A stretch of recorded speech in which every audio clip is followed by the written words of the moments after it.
ஜாதகம் குழந்தை பிறந்தவுடன் எழுதலாமா வேண்டாமா? நீங்கள் குழந்தை பிறந்த 3 வயதுக்கு மேல் நிச்சயம் ஜாதகத்தை எழுதுங்கள். அப்பதான் நல்லது.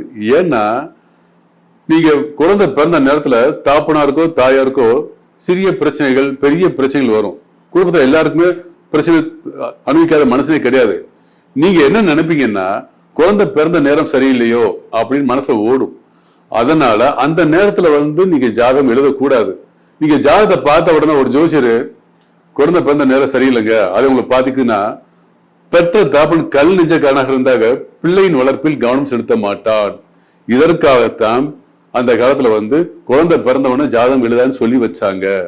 அதனால ஏன் 3 வயசுக்கு மேலனா நிச்சயமா பெற்ற தாய் தந்தையர் பிள்ளையின் மேல் பாசத்தை அதிகமாக கொட்டிருப்பார்கள். அந்த நேரத்துல குழந்தை பிறந்த நேரம் சரியில்லைன்னு சொன்னா கூட ஏத்துக்க மாட்டாங்க. இதற்காகத்தான் குழந்தை பிறந்து 3 வருடங்களுக்கு மேல் எழுத சொன்னது காரணம்.